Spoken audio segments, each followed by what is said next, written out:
yıldan beri ben DESE'ye müracaat ettim. Kaymakamlığa müracaat ettim. Ondan sonra evet yapacağız. Yaptıktan sonra kimse bir şey yapmadı. Ben bu kanalları kendim imkanımla yaptım, yetmedi. Bir vatandaşla devletin işi yapamaz. Ben kendim imkanımla yaptım ama yeterli gelmedi. Bu yeterli gelmediği için benim burada 2000-3000 dönüm şimdi ekilmiş tarlam vardır. O da su altında. Ben kime bakacağım, kime yardım bekleyeceğim. Bu böyle hille hurdaya da niyetimiz yok. Biz malımızı çünkü Allah'tan bekliyor. O da su altında gitti. Benim yaptığım budur. Şimdi devlet eğer bana yardım etmese, ya etmese istediğim bir para değil, bir kanal düzeltmesi lazım. Eğer bu kanalı yapmadıysa ben ne yapacağım o zaman? Yani gidip ben çatışacağım ya.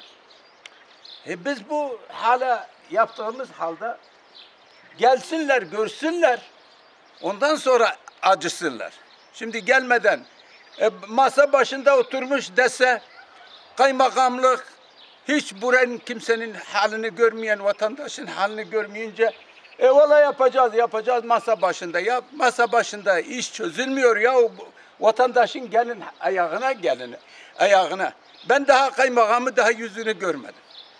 Viran şehre benim gelen kaymakamlıklar gelir, ziyaret eder, çay içer. Dese Halil Bey, tamam Mehmet Bey yapacağım.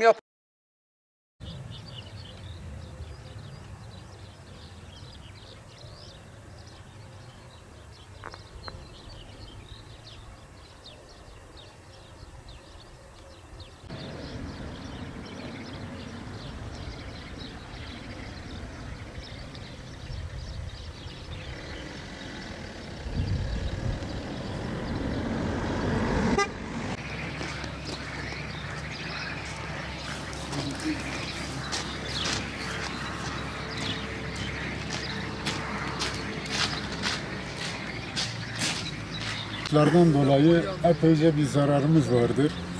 Şimdi buradaki zararımızın yetersiz drenajların açılmamasından kaynaklanıyor. Her yağan yağmur sürekli bize maddi ve manevi zarar vermekte. Evlerimizi su basmakta. Ondan sonra ekinlerimiz şu anda gördüğünüz gibi pamuk ekimi yapmışız ve pamuklarımız tamamen sular altında kalmıştır. Bizim tek isteğimiz bu drenajların bir an önce yapılması, ondan sonra menfezlerin açılması, güzel bir şekilde köyün ve tarlalarımızın ıslahı olması için bir an önce çalışmaların yapılmasını istiyoruz.